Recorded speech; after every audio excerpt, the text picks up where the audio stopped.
So I just wanted to point that out, that that the people of the prince that shall come might not be talking about this person here. It might not be talking about Obama. Is what I'm saying. I don't know whether it is or not, but it might not be, because I found that interesting, that it doesn't just say and the people of the prince will destroy the city. Because if it was talking about Messiah the prince, then wouldn't it just say, and the people of the prince shall destroy the city? It seems like it would, right? But instead it says, and the people of the prince that shall come will destroy the city.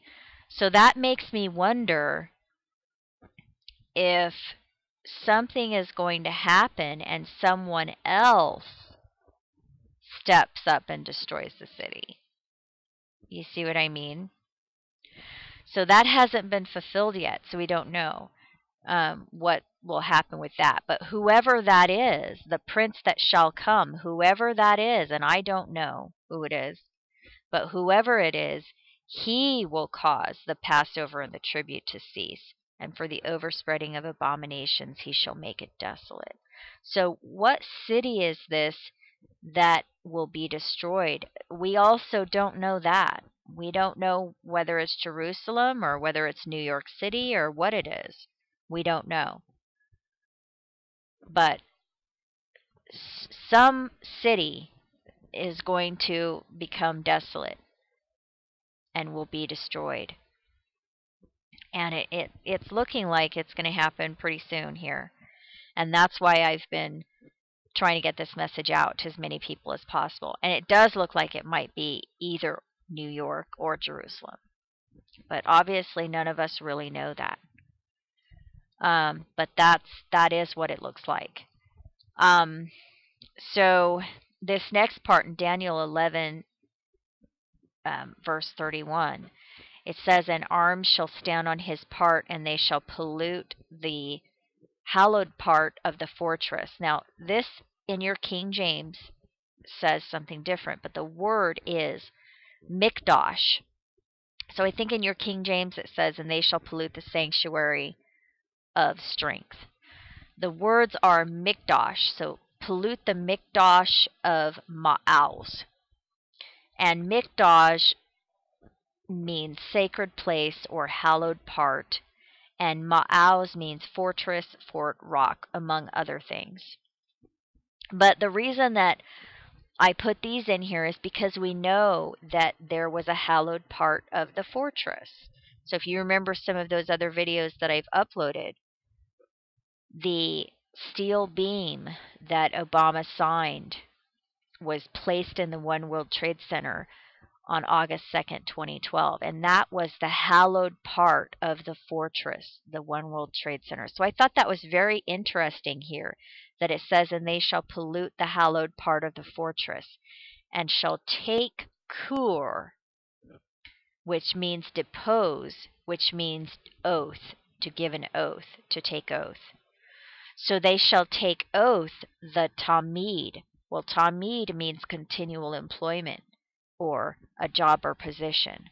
So it's saying, "And they shall take oath the job or position, and they shall place the abomination that maketh desolate." So abomination, the word in Hebrew is shekutz, and it means idol.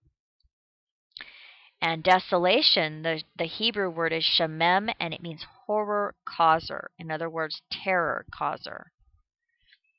So terror. "And they shall place the idol that maketh terror."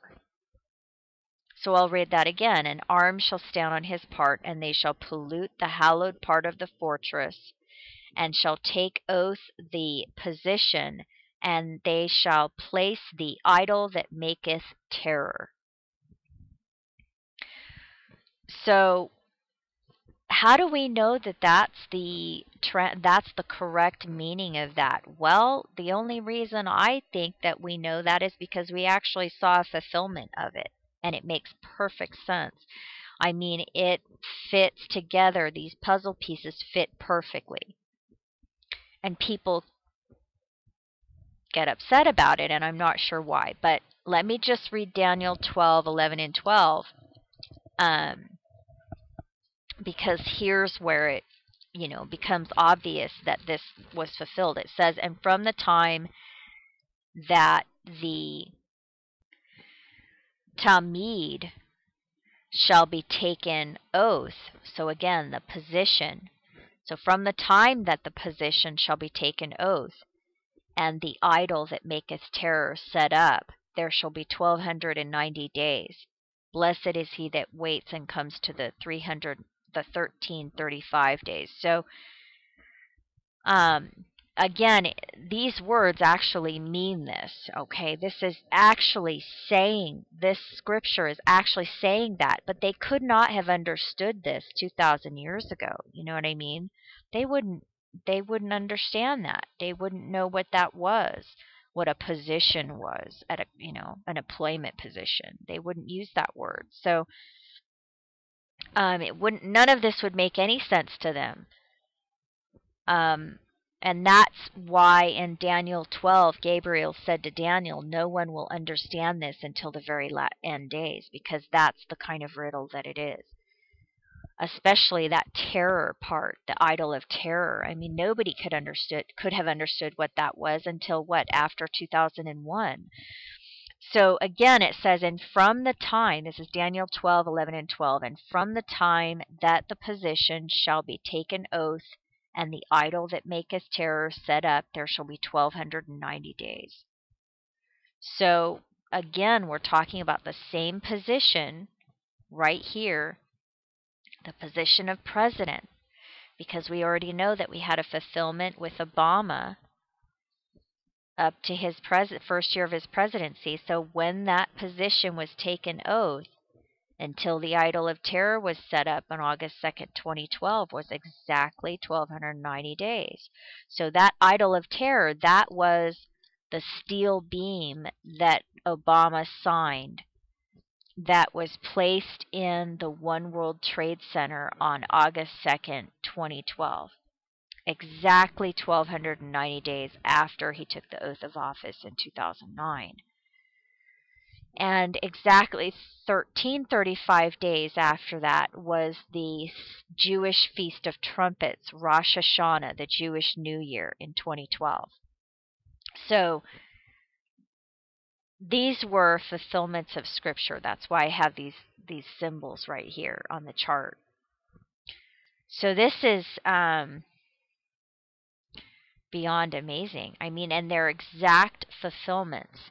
It's not, you just can't fudge this.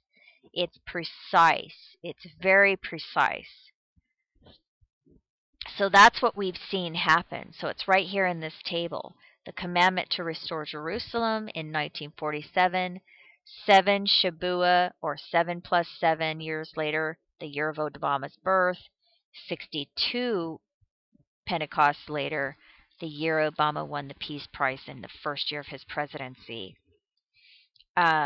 We have a period of 7 years and we saw the Abomination of Desolation set up in the midst of that 7-year period. Just like it says, in the midst of the one Shabuah, in the midst of that week, the Abomination of Desolation will be set up.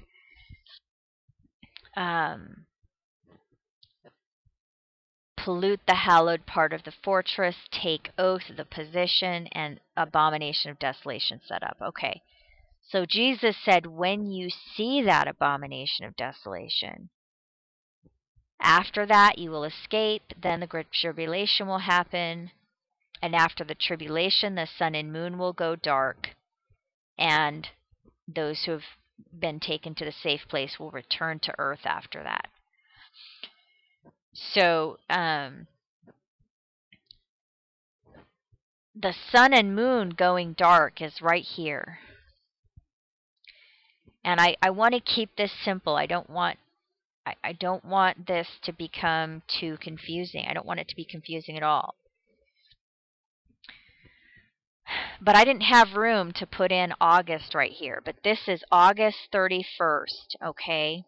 This is August 31st, 2016, right here. That's what this is supposed to be pointing to. And the very next day is a solar eclipse, and 2 weeks later is a lunar eclipse. And that is 1,260 days from March 20th. So why is it 1,260 days?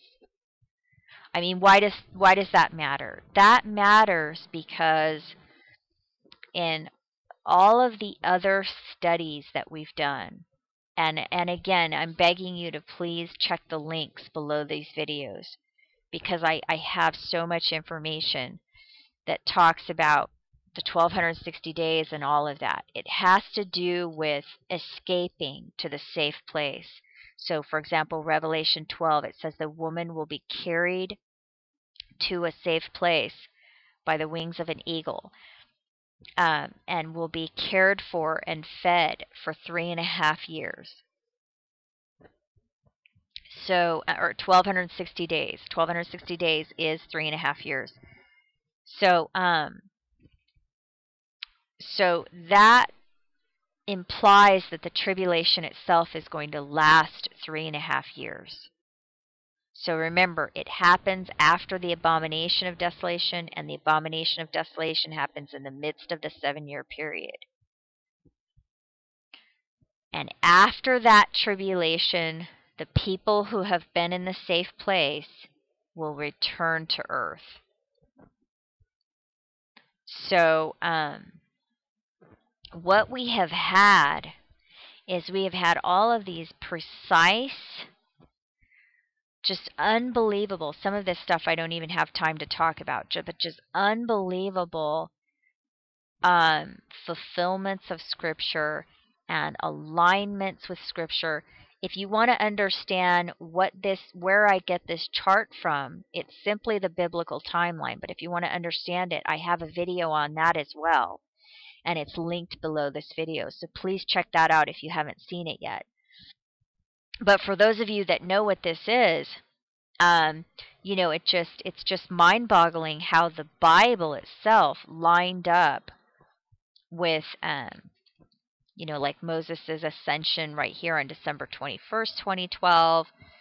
We had the fulfillment of Revelation 12, 1 through 5 on October 16th. You know, 3 months in a row here we had fulfillments of Scripture. Very rare fulfillments. And again, all of these videos are linked below this video. But this sign in Revelation 12, 1 through 5, this is the chapter that talks about fleeing for 1,260 days and how there's a war in heaven and all of that. So we're talking about the 1,260-day period that's about to start. And so there are 7 months from August, September, and October. We have 3 7-month periods. So we have a 7-month period that ended in February. From August to February was 7 months. From September to March is 7 months. And from October to April is 7 months. And that's important because those 3 fulfillments happened in August, September, and October. So the Abomination of Desolation was here in August. The 1335 days were here in September. And the Revelation 12 sign was here in October. So this is it. Revelation 12 is talking about the tribulation. September, the 1335 days is the blessed day. So 7 months after this, the blessed day here, 7 months after that lands us in March. So could that be our blessed day? Could Passover be our blessed time? Meaning the escape? That's what I'm kind of wondering. And then the birth pains right here. This fulfillment in September was the birth pains. I'm sorry, October was the birth pains of Revelation 12. The 1,260 days starting. So we're in a really unbelievably important time right now. And I'll continue this in the next video.